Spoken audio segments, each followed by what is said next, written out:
El desembarco de los misioneros fue una cosa confusa, pues cuando el Tetis penetró en la bahía del puerto de la Jaina, en tierra se producía una gran conmoción y los misioneros vieron con horror que muchas hermosas jóvenes se despojaban con rapidez de sus ropas y lanzándose al agua comenzaban a nadar hacia el bergantín que aparentemente conocían.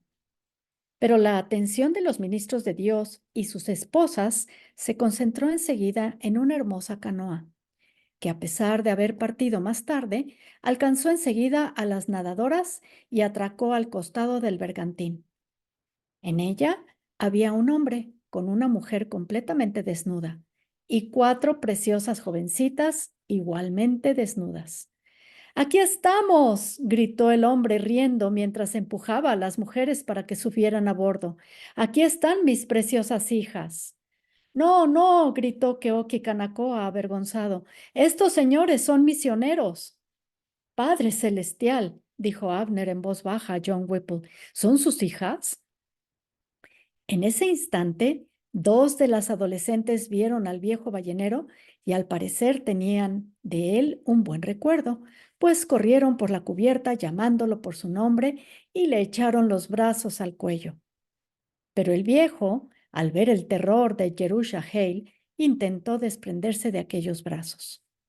Vete, vete, clamó Keoki en hawaiano, dirigiéndose al hombre, y poco a poco las mujeres empezaron a comprender que allí no tenían nada que hacer, por lo cual embarcaron de nuevo en la canoa y ésta se alejó hacia tierra.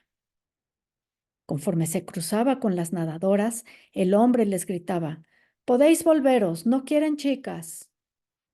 Abner Hale, que en su vida había visto una mujer completamente desnuda, dijo a sus compañeros, «Veo que vamos a tener mucho que hacer en la Jaina». Y ahora, desde tierra, se acercaron otros dos hawaianos de muy distinta condición. Abner fue el primero que los vio cuando la gran canoa, en la cual varios hombres estaban de pie en la popa y la proa, con unos callados cubiertos de plumas amarillas, se convirtió en el centro de una extraordinaria conmoción.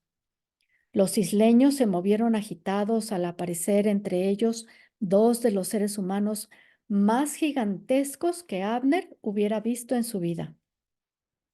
«Ese es mi padre», exclamó Keoki Kanakoa a los misioneros y se arrimó al matrimonio Hale repitiéndole a Abner, «Ese hombre alto es mi padre, guardián de las posesiones del rey».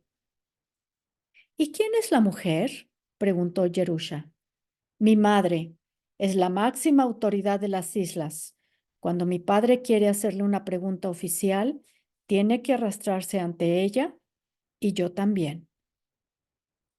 Acordados en la borda, los misioneros y sus esposas observaron a una enorme mujer a quien varios fornidos cortesanos ayudaban a embarcar en la canoa. La madre de Keoki medía 1,90 metros de altura y tenía una larguísima cabellera. Era majestuosa en sus menores movimientos y a pesar de que pesaba 146 kilos. Sus macizos antebrazos eran más voluminosos que los cuerpos de muchos hombres, mientras su gigantesca cintura, envuelta en numerosas capas de finísima tela, tapa, parecía más bien el tronco de algún enorme árbol que el de un ser humano. Por su tamaño y volumen, se veía claramente que era una gran autoridad, pero sus características más notables eran sus espléndidos pechos, morenos, enormes, pero erguidos bajo la tela. Los misioneros la miraron asombrados y sus esposas con cómico terror. «La llamamos Alii Nui, hermano Abner», murmuró Keoki reverente. «Creo que será mejor, Keoki», reflexionó Abner, «que en adelante me llame como lo hacía antes, reverendo Hale. A lo mejor la gente de la Jaina no comprendería bien el calificativo de hermano. Cuando usted haya sido ordenado ministro, entonces sí, puede llamarme hermano Abner». Jerusha se apresuró a intervenir. Pero aunque no esté ordenado todavía, Keoki, yo soy para usted su hermana Jerusha. Quiero decirle que su padre y su madre me parecen muy hermosos. Con gran dignidad, la gran canoa se acercó al Tetis y por primera vez los Hale se dieron verdadera cuenta de la plena majestad del padre de Keoki. No tan voluminoso como la Ali Nui, era sin embargo más alto, 1,98, y su aspecto era impresionante. Sus cabellos eran negros con mezcla de numerosas canas. Su moreno rostro no tenía ni una sola arruga y sus expresivos ojos brillaban intensamente. Vestía una capa de plumas amarillas y una especie de falda de tapa roja, pero su ornamento más llamativo era un casco recubierto de plumas, muy ajustado a la cabeza y con una angosta cresta de plumas que comenzaba en la nuca y llegaba hasta la frente. Al ver a su gigantesco hijo en la cubierta del Tetis, que Lolo tomó hábilmente una soga que le fue arriada y subió a pulso con gran rapidez hasta la cubierta. Abner no pudo evitar un estremecimiento de asombro ante aquella demostración de fuerza. Tiene que pesar por lo menos 140 kilos, murmuró Abner al oído de Jerusha. Pero ésta lloraba igual que Keoki al ver la afectuosidad con que padre e hijo se abrazaban, frotaban sus narices una con otra y vertían lágrimas. Aquello le hizo recordar a sus padres y no pudo contener los sollozos. Finalmente, Keoki se separó de Kelolo y dijo: Capitán Yanders, mi padre desea presentarle sus respetos. El tosco lobo marino se acercó para tomar la enorme mano que le tendía el padre de Keoki. Al estrecharla, vio un tatuaje que ocupaba desde la muñeca al hombro de aquel brazo y en él se leía, en letras de color violeta, Kamehameha Rey. ¿Sabe escribir su padre en inglés?, preguntó Yanders. Keoki negó con un movimiento de cabeza y habló rápidamente en hawaiano. Cuando Kelolo le hubo respondido, el hijo contestó: uno de los rusos de los balleneros hizo ese tatuaje en 1819, cuando murió nuestro gran rey Kamehameha. El capitán Yanders tomó en sus manos, admirado, el enorme brazo de Kelolo y dijo: Kamehameha, un gran rey, Ali Nui. Kelolo sonrió ampliamente y devolvió el cumplido, dando unos golpecitos sobre la borda con la palma de una mano. Dijo en hawaiano: y este es un barco muy hermoso. Compraré este barco para Malama, la Ali Nui, y usted, capitán Yanders, será nuestro capitán. Cuando Keoki tradujo aquellas palabras, el capitán Yanders no rió. Miró muy grave a Kelolo y asintió con un movimiento de cabeza. Pregúntele cuánta madera de sándalo puede traerme en pago de este barco. He estado reservando todo mi sándalo, dijo Kelolo cauteloso. En las montañas de Maui hay mucho más. Puedo darle mucho. Dígale que si él está dispuesto a darme el sándalo, yo le daré el barco. Cuando Kelolo se enteró del ofrecimiento, tendió su diestra al norteamericano, pero éste no la tomó y dijo: adviértale que no le daré el Tetis hasta que no haya transportado el sándalo a Cantón para regresar aquí cargado de mercaderías chinas que serán mías exclusivamente. Eso me parece muy razonable, convino Kelolo, y nuevamente tendió orgulloso su diestra para cerrar el trato. Esta vez Chanders la tomó y añadió prudente: señor Collins, redacte un contrato en 3 copias. Diga en él que vendemos el Tetis por un cargamento completo de madera de sándalo ahora, más una cantidad igual cuando regresemos de China. Cuando fueron traducidas las condiciones, que Lolo aceptó solemnemente y el señor Collins murmuró: Esta es una enorme cantidad de sándalo. No olvide, señor Collins, que esta es también una gran cantidad de barco. Es un negocio equitativo.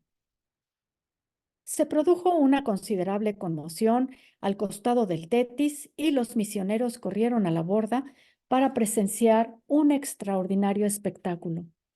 Desde el palo mayor habían sido arriadas dos gruesas sogas a la canoa en la cual estaba todavía Malama, la Alí Nui.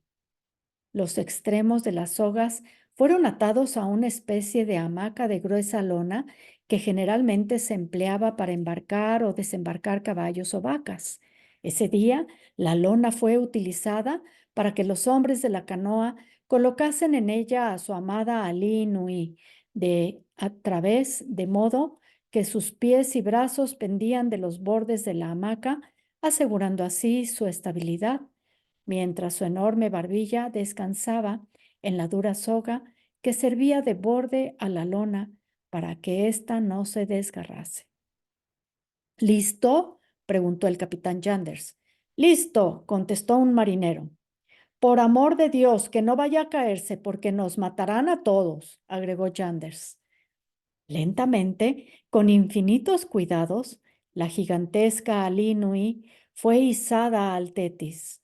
Cuando sus grandes ojos negros, que rebrillaban de infantil curiosidad, alcanzaron el nivel de la borda, desparramado cómodamente su cuerpo sobre la hamaca, agitó la mano derecha en un majestuoso ademán de saludo y sonrió ampliamente. Aloha, aloha, aloha, repitió numerosas veces con voz suavísima y dulce, mientras su mirada se paseaba por la fila de misioneros vestidos de negro. Mas su saludo más cordial fue para las delgadas pero atractivas jóvenes que esperaban modestamente en segundo plano.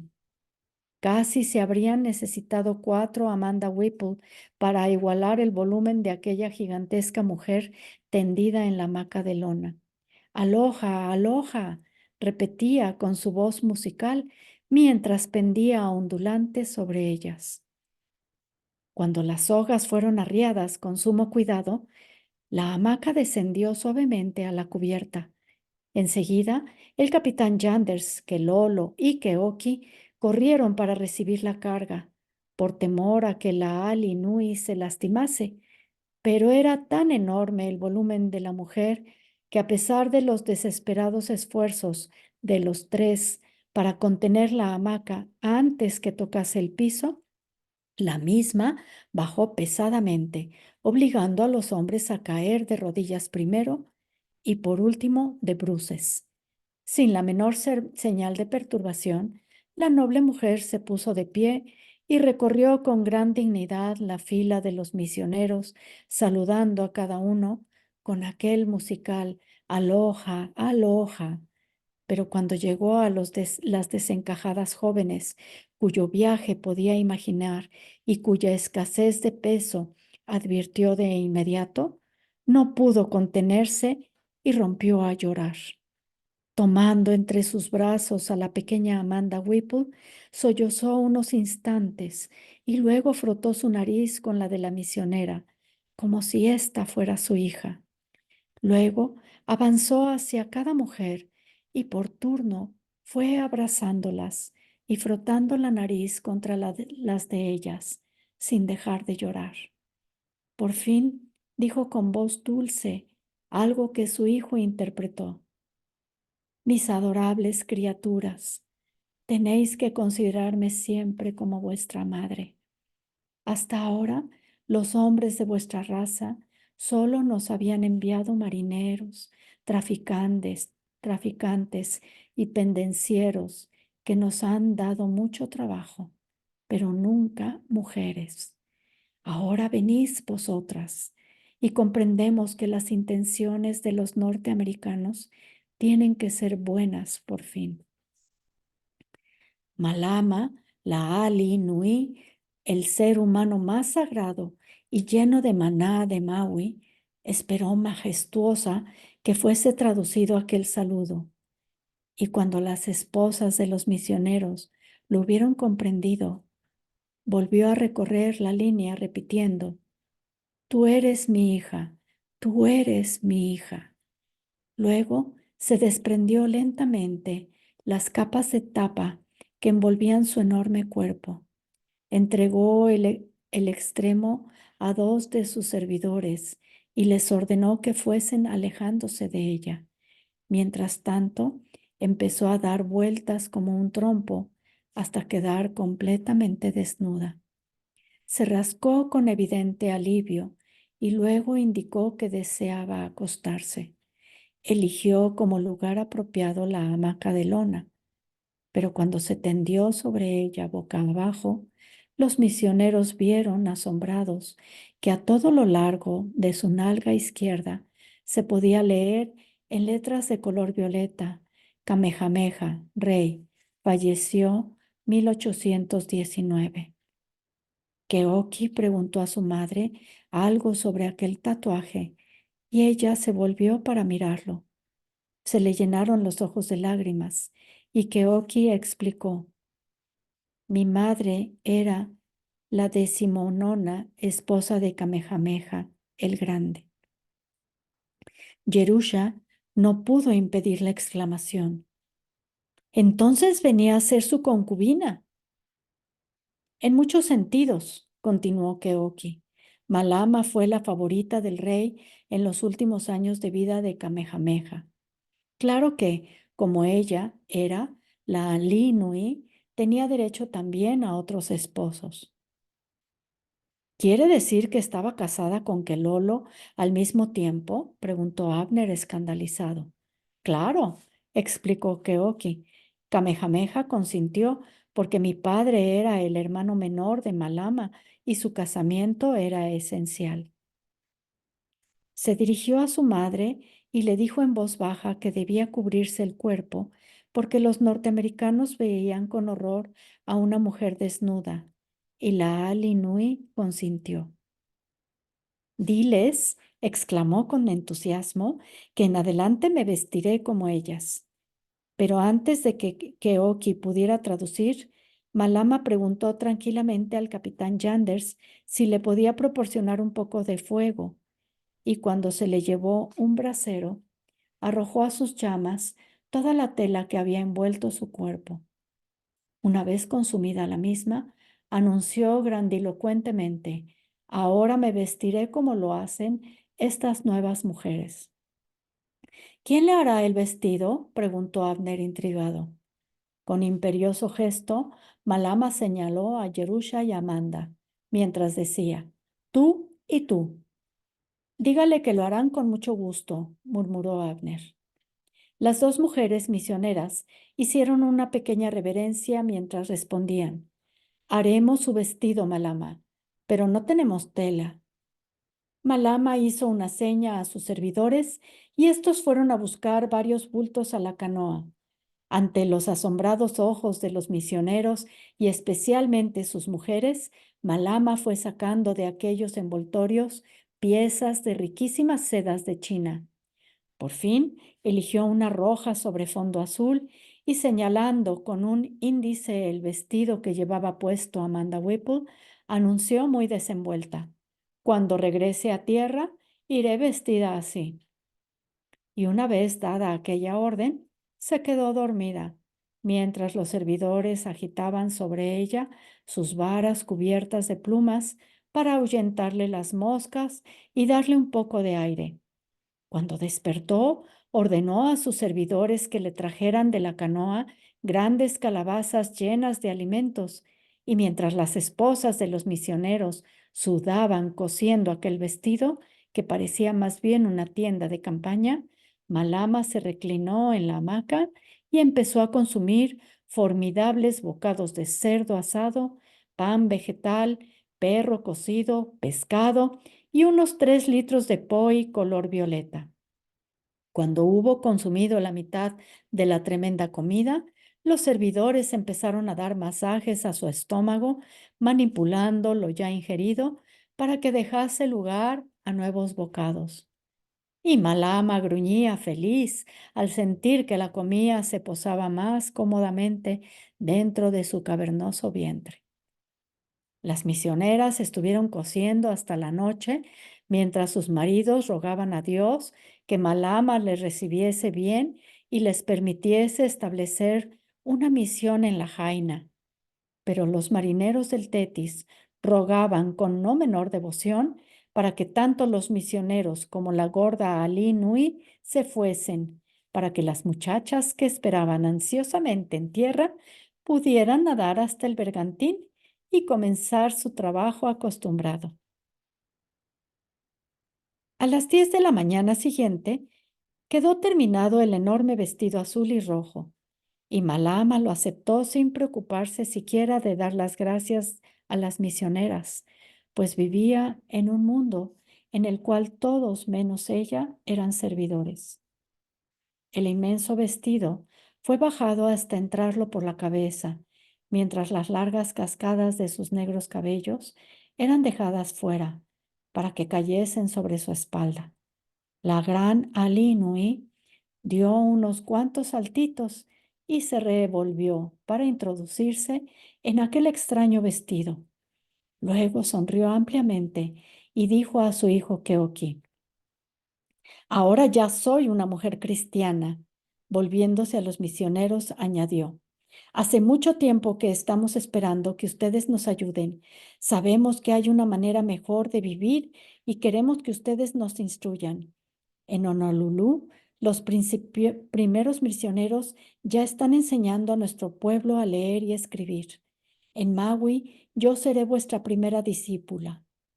Contó rápidamente con los dedos y anunció firmemente: Keoki, fíjate bien, dentro de una luna escribiré mi nombre y enviaré ese escrito a Honolulu con un mensaje. Abner Hale se acercó a ella y le dijo serenamente: Malama, nosotros no le traemos solo el alfabeto. No hemos venido aquí simplemente para enseñarles a leer y escribir sus nombres. Les traemos la palabra de Dios, y a no ser que la acepten, nada de cuanto pueda llegar a escribir tendrá significado alguno. Una vez que le fueron traducidas por Keoki aquellas palabras, Malama no evidenció la menor emoción y respondió: Nosotros tenemos ya nuestros propios dioses. Lo que necesitamos son las palabras, la escritura. Se nos ha dicho que la escritura es una ayuda para todo el mundo, pero que el Dios de los hombres blancos solo ayuda a los hombres blancos. Le han mentido, insistió Abner. Ante la sorpresa general, Malama no respondió, pero se volvió a las esposas de los misioneros. ¿Cuál de vosotras, hijas mías, es la esposa de este hombrecito? Preguntó. Yo soy, contestó Jerusha con orgullo. Malama pareció satisfecha, pues había observado con cuánta capacidad había trabajado Jerusha en la confección de su vestido, y anunció: Durante la primera luna, ésta me enseñará a leer y escribir. Y para la luna siguiente, señalando a Abner, me enseñará la nueva religión. Si compruebo que las dos enseñanzas son de la misma importancia, después de las 2 lunas, se lo haré saber a ustedes. Haciendo un pequeño saludo con la cabeza, se dirigió majestuosa hasta la hamaca de lona, ordenando a sus servidores que desabrochasen el vestido y se lo sacasen. Luego pidió a Jerusha que le enseñase cómo se doblaba, y en plena desnudez se tumbó de través sobre la lona, colgando sus pies por detrás y sus brazos por delante, mientras su barbilla descansaba sobre el borde de soga. Los sobrestantes chirriaban bajo el enorme peso. Los marineros izaron la hamaca y ésta pasó por sobre la borda. El capitán Yanders gritó: Por amor de Dios, mucho cuidado, no vayan a dejarla caer. Antes que Malama eligiera arbitrariamente a los Hale como instructores, había existido cierta incertidumbre respecto a cuáles serían los misioneros asignados a la isla de Maui y cuáles a las otras islas. Pero ahora ya era aparente que la primera elección, por lo menos, estaba hecha. y mientras los botes se dirigían a tierra, Abner estudió aquella intrigante colonia a la cual evidentemente estaba adscrito. Vio una de las poblaciones más hermosas del Pacífico, la antigua Lahaina, capital de Hawái, cuya costa estaba señalada por una línea de arrecifes de coral, contra el cual rompían con estruendo las largas olas con sus altas crestas blancas de espuma. Donde terminaba la rompiente, jugaban niños desnudos, cuyos blanquísimos dientes brillaban a la luz del sol. Y por primera vez en su vida, Abner vio un cocotero, y detrás de la línea de aquellas palmeras se extendían campos labrados que escalaban la suave pendiente hacia las colinas, de manera que toda la Jaina parecía un extensísimo y esplendoroso jardín. Esos árboles de color más oscuro son árboles del pan, explicó Keoki. Ellos nos alimentan, apuntó con un índice y añadió. Ese jardín que ven ustedes ahora es mi hogar, allí donde desagua en el mar el pequeño arroyo. Abner y Jerusha trataron de mirar bajo las ramas de los árboles Kou que formaban largas filas, pero poco podían ver. ¿Y aquellas qué son? ¿Casas de paja? Preguntó Abner. Sí, dijo Keoki, nuestra finca tiene 9 o 10 pequeñas casas. ¿Y esa plataforma de piedras? Inquirió Abner. Es donde descansan los dioses. Horrorizado, Abner miró aquel impresionante montón de piedras. Vio que muchas de ellas estaban teñidas de sangre. Murmuró una corta oración y luego preguntó casi sin voz, ¿es ahí donde se realizan los sacrificios? No, rió Keoki. Ahí están solamente los dioses familiares. Keoki, dijo Abner muy solemne, todos los dioses paganos son una abominación contra Dios. Keoki se contentó con decir tranquilamente, esos son los pequeños dioses amigos y personales de mi familia. Por ejemplo, algunas veces la diosa Pele viene a hablar con mi padre. Con cierto embarazo, se dio cuenta de cuán extraño tenía que sonar aquello en los oídos del reverendo Hale, por lo cual no le dijo que algunas veces llegaban a la costa varios tiburones para hablar con Malama. Oír a un joven que esperaba llegar a ser algún día ministro del Señor expresarse en defensa de aquellas prácticas paganas le resultó intolerable a Abner, quien le dio la espalda en silencio, pero esa conducta se le antojó cobardía, por lo cual se volvió nuevamente hacia el joven hawaiano y dijo, tendremos que deshacer esa pila de piedras. En este mundo solo hay sitio para Dios o los ídolos paganos. No lo hay para ambos. Tiene razón, reverendo, exclamó Keoki con entusiasmo. Hemos venido para hacer desaparecer esas viejas costumbres malignas, pero temo que Kelolo no nos permitirá destruir esa plataforma. Mi familia vivía hace tiempo en la isla Grande, Hawái. Habíamos gobernado allí incontables generaciones. Fue mi padre quien vino aquí a Maui como uno de los generales de más confianza del rey Kamehameha, quien le dio la mayor parte de la isla. Y lo primero que hizo Kelolo fue construir esta plataforma de piedras. Insiste en que Pele, la diosa del volcán, viene periódicamente ahí para advertirle cuando hay peligro. La plataforma tendrá que desaparecer. Pele no existe. Ese edificio grande de ladrillos, le interrumpió Keoki señalando a una construcción sólida que se levantaba al final del muelle, es el palacio antiguo de Kamehameha. Detrás de él están los arrozales del rey. Y más allá, al final de aquel camino, están las viviendas de los marinos extranjeros. La casa de ustedes será construida probablemente ahí.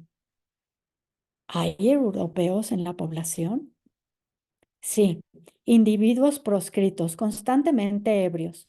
Me preocupan mucho más que esa plataforma de piedras de mi padre. Abner no hizo caso de aquella indirecta, pues sus ojos percibían ahora la característica más notable de la Jaina. Detrás de la población, elevándose en suaves pero continuas pendientes, cortadas por magníficos valles y subiendo hasta los dominantes picos, se veían las montañas de Magui, majestuosas y próximas al mar. A excepción de las feas colinas de Tierra de Fuego, Abner no había visto nunca montañas y ahora exclamó: «Esos montes son obra del Señor». Y le acometió el deseo de pronunciar una oración de gracias a Dios, creador de semejante belleza, por lo cual, cuando el pequeño grupo de misioneros llegó a tierra en la playa de la Jaina, Abner los reunió y no bien estuvieron todos juntos, elevó el rostro al cielo y oró: «Dios querido, tú nos has traído a través de las tempestades y nos has permitido que posemos nuestras plantas en una tierra pagana. Tú nos has confiado la misión de conquistar estas almas para ti. Somos indignos de esta misión, pero te rogamos que nos prestes tu constante ayuda». «Así sea», exclamaron todos. Luego, los misioneros elevaron sus voces en un himno y cuando éste hubo terminado, Abner vio que él y sus compañeros estaban rodeados por una multitud de salvajes completamente desnudos y sintió un miedo instintivo, por lo cual él y los demás se apretaron en un compacto grupo. En realidad, ni un solo misionero de la historia había llegado hasta entonces a una muchedumbre de seres humanos más hermosos físicamente y más suaves y dulces espiritualmente que estos hawaianos. Todos ellos estaban libres de las repulsivas enfermedades tropicales. Tenían hermosas dentaduras, buenos modales y un salvaje gozo de vivir. Además, habían instituido una sociedad bien organizada, pero a Abner le resultaban repulsivos. «Dios Todopoderoso», oró, «ayúdanos a llevar la luz a estos crueles corazones. Danos fuerza para destruir todos los ídolos paganos en esta tierra donde solo el hombre es vil». Por su parte, Jerusha pensaba: «Pronto esta gente sabrá leer y escribir. Les enseñaremos a coser sus propias ropas para cubrir sus cuerpos contra las tormentas. Dios mío, danos fuerzas, pues mucho es lo que tendremos que hacer». Las oraciones fueron interrumpidas por la llegada de varios hombres que corrían con una canoa que era llevada en alto por 10 gigantes. Era una canoa que jamás había sentido la humedad del mar. Ceremoniosamente la bajaron a tierra ante Malama y ésta embarcó en ella. Ese era su vehículo particular, pues como los hawaianos no habían descubierto la rueda, no tenían carruajes de ninguna especie. De pie en la canoa, Malama desdobló su nuevo vestido y ordenó a sus servidores que lo deslizasen sobre su cabeza. Cuando la enorme prenda fue cayendo, la Ali Nui hizo unos pequeños movimientos para facilitar la caída. «Macay, Macay», chillaron las mujeres de la muchedumbre en señal de aprobación de aquel nuevo modo de vestir de su Ali Nui. «Desde hoy no vestiré más que así», anunció Malama solemnemente. «Dentro de una luna voy a escribir una carta a Honolulu porque tengo buenos maestros». Se inclinó y tocó suavemente en los hombros a Jerusha y Abner, indicándoles que podían subir con ella a la canoa. Los 10 gigantes alzaron su preciosa carga y a la cabeza de una imponente procesión de más de 5,000 hawaianos, los Hale emprendieron su primera visita a la Jaina. Keoki trotaba al lado de la canoa, haciendo de intérprete para su madre y los misioneros, mientras ella iba señalando las sutiles bellezas del lugar. «Ahora pasamos por el campo real de arroz», explicó Keoki. «Este pequeño arroyo nos trae el agua de las montañas. Este campo es un lugar elegido porque tiene muchos árboles y aquí es donde dice Malama que se construirá vuestra casa». La canoa se fue deteniendo en las 4 esquinas de la propuesta vivienda, en cada una de las cuales Malama dejó caer una piedra, señal que sirvió para que un grupo de hombres comenzase de inmediato la construcción de una casa de paja. Pero antes que hubiesen hecho mucho, ordenó Malama que el cortejo se dirigiese a su palacio. Este es el camino principal, señaló Malama. Hacia el mar están las posesiones de los alí, hacia las montañas las tierras del pueblo.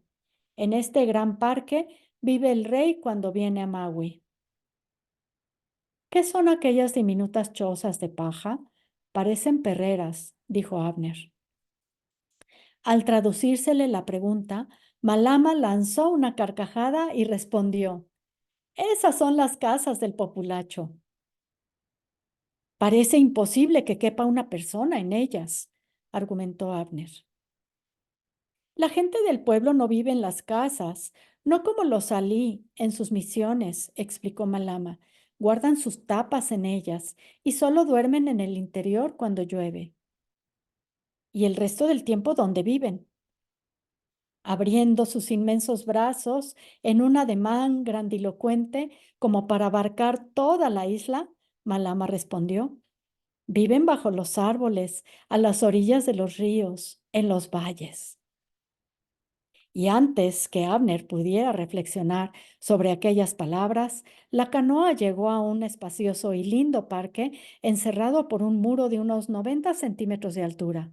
Dentro del muro se extendía un amplio jardín de flores y frutales en el cual, a espacios regulares, se alzaba una docena de casas de paja y un pabellón de grandes dimensiones que miraban al mar. Malama y los Hale fueron conducidos a este último edificio y mientras salía pesadamente de la canoa, la gigantesca mujer anunció: Este es mi palacio. Aquí siempre seréis bienvenidos. Precedió a los demás a una espaciosa estancia rodeada de paredes de paja tejida. Las esquinas eran hermosos pilares de madera y tenía una angosta puerta por la cual se veía el mar. El piso estaba recubierto de guijos blancos perfectamente pulidos y cubiertos por esteras de pandanus, sobre un montón de las cuales se dejó caer Malama con un suspiro de alivio. Apoyando la barbilla en las entrelazadas manos, declaró con firmeza: Ahora quiero que me enseñéis a escribir. Jerusha, que no podía ni siquiera recordar cómo se le había enseñado a ella hacía unos 16 o 17 años, que parecían muy remotos, dijo con voz vacilante: Lo siento, Malama, pero para eso hacen falta plumas y papel. Sus palabras fueron interrumpidas por la acerada voz de Malama, que dijo: Me enseñarás a escribir ahora. Y en aquella orden había una enorme majestad. Bien, Malama, dijo Jerusha temblorosa. Lanzó una mirada por la habitación y vio unos largos palos con los cuales las servidoras de Malama habían estado tejiendo unos intrincados diseños en una tela tapa, y al lado de ellos unas pequeñas calabazas llenas de líquidos de diversos colores. Tomó uno de los palos y un trozo de tapa blanca y mojando el extremo del palo en una de las calabazas, escribió sobre la tapa la palabra Malama. Y mientras la gigantesca mujer examinaba aquellos rasgos, Jerusha le explicó: Es su nombre, Malama. Cuando Keoki tradujo aquello, Malama se enderezó e inspeccionó con todo cuidado la palabra escrita, mientras repetía el nombre en voz baja. De pronto, tomó torpemente el palo, lo mojó en el coloreado líquido y empezó a trazar los misteriosos signos. Con notable habilidad, reprodujo exactamente los mismos y al verlos, exclamó varias veces: Malama, Malama. Luego vio Volvió a trazar las letras una y otra vez y de repente se detuvo para preguntar a Keoki: si yo enviase esta palabra a Boston, ¿la entendería la gente? Podrías enviarla a cualquier parte del mundo y todos la entenderían, respondió el hijo. Estoy aprendiendo a escribir, gritó entusiasmada la Ali Nui. Y pronto enviaré cartas a todo el mundo. La única diferencia entre nosotros los hawaianos y los hombres blancos que lo dominan todo es que los blancos saben escribir. Ahora yo también sabré escribir y lo entenderé todo. Aquel error era demasiado profundo para que Abner pudiera tolerarlo, por lo cual interrumpió. Le he advertido ya una vez, Malama, que una mujer puede aprender a escribir palabras, pero que éstas nada significan. Ahora vuelvo a advertirle, a no ser que aprenda los mandamientos de Dios, no habrá aprendido nada. Cierta vez, en Hawái, Malama había estrangulado a un hombre muchísimo más fuerte que este canijo y pálido hombrecito que tenía ante sí, y en aquel momento experimentó un enorme deseo de tomarlo en sus manos y despedazarlo. Pero al mismo tiempo le impresionó aquella terca insistencia y el poder de la voz del misionero.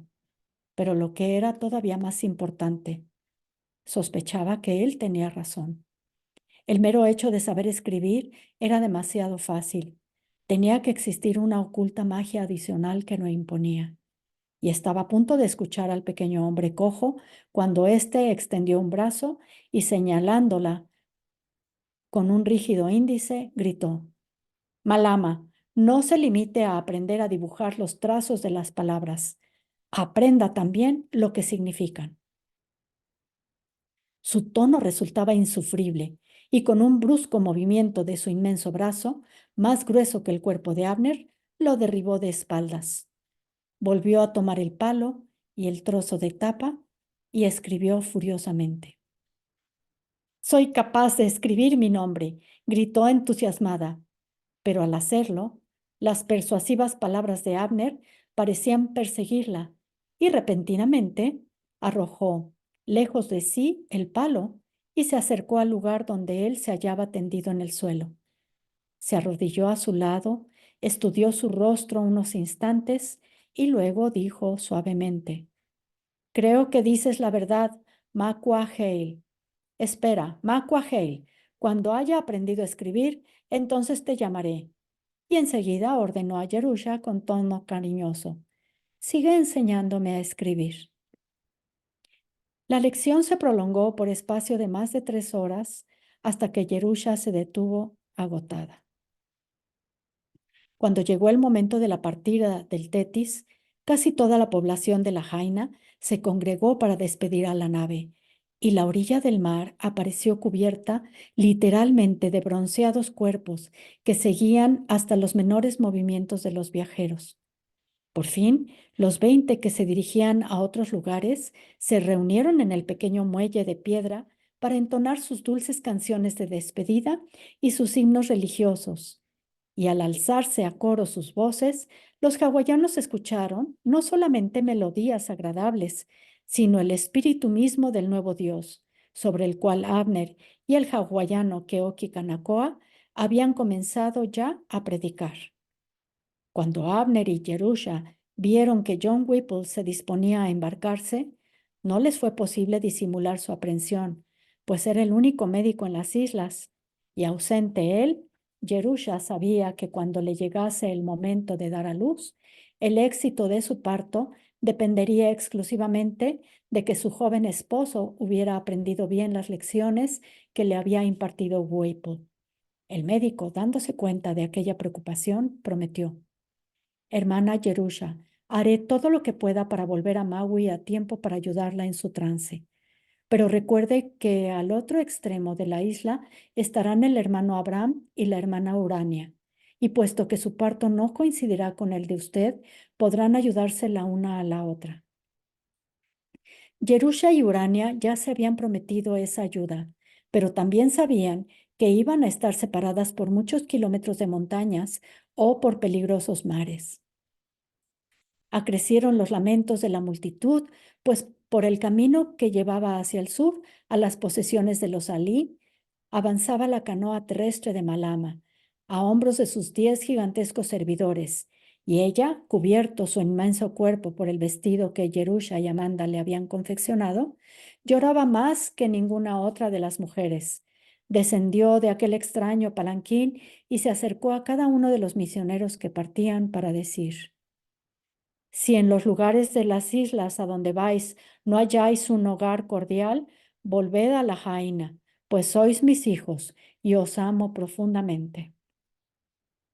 Pero la gravedad de la situación se vio empañada en cierto modo por el hecho de que mientras las canoas de los misioneros se dirigían al Tetis, se cruzaron con una docena de hermosas adolescentes desnudas que nadaban hacia tierra. De pronto, hacia el este, donde las grandes olas rompían en el arrecife de coral para seguir tronando hacia tierra en larguísimas combas, cuyas crestas estaban adornadas de encajes de espuma, los misioneros presenciaron por primera vez uno de los misterios de las islas. Los hombres y mujeres desnudos, de gráciles cuerpos, avanzaban de pie sobre unas angostas tablas y con hábiles movimientos de sus pies las dirigían hasta colocarlas en la cima de una ola para salir proyectados hacia tierra a enorme velocidad. Desde un punto a proa del Tetis apareció otra tabla, pero esta no llevaba una simple nadadora, sino una verdadera ninfa, un símbolo desnudo de todas las islas paganas de los 7 mares. Era una jovencita alta, esbelta, de larga y negra cabellera que se agitaba al viento tras ella. No era gorda como las demás y lucía la esplendidez de su desnudo cuerpo sobre la tabla. Sus firmes pechos y las largas y moldeadas piernas parecían esculpidas en mármol marrón, pero demostraba poseer una enorme agilidad también, pues con exquisita maestría hacía pequeños movimientos de sus rodillas y hombros para mantener el equilibrio. Su tabla avanzaba a mayor rapidez que las demás. Para los misioneros, aquella fue una aterradora visión, la verdadera personificación de todo lo que habían venido a eliminar de las islas. Su desnudez constituía un desafío, su belleza un peligro, su manera de vivir una abominación. ¿Quién es?, preguntó el doctor Whipple con asombro. Se llama Noelani, explicó con orgullo un viejo hawaiano que había trabajado de marinero en algunos balleneros y hablaba el complicado y bárbaro argot de los puertos. Wahaine, hija de Malama, un día será Ali Nui. Mientras el viejo hablaba, la gran ola sobre la cual iba Noelani se deshizo cerca de la costa y la joven con su tabla desapareció en un remolino de espuma. Pero cuando los misioneros apartaron los ojos aterrados, creyéndola irremisiblemente perdida, la ninfa reapareció nadando tranquilamente mar adentro, mientras arrastraba su tabla. Por lo visto, hay muchas personas que pueden caminar sobre las aguas, dijo Whipple en voz baja al oído de su esposa. No me gustan esas palabras, John, respondió Amanda amonestándolo. No tuve más remedio que decirlas. Hazlo siempre, querido, pero solamente a mí, murmuró ella. Creo que nos será muy difícil comprender estas islas, reflexionó John, y mientras él y su esposa contemplaban el mar, vieron que la ninfa Noelani, niebla del cielo, volvía de nuevo de pie en la tabla donde la cresta de la otra gran ola pasó cerca del Tetis y sonrió a los misioneros.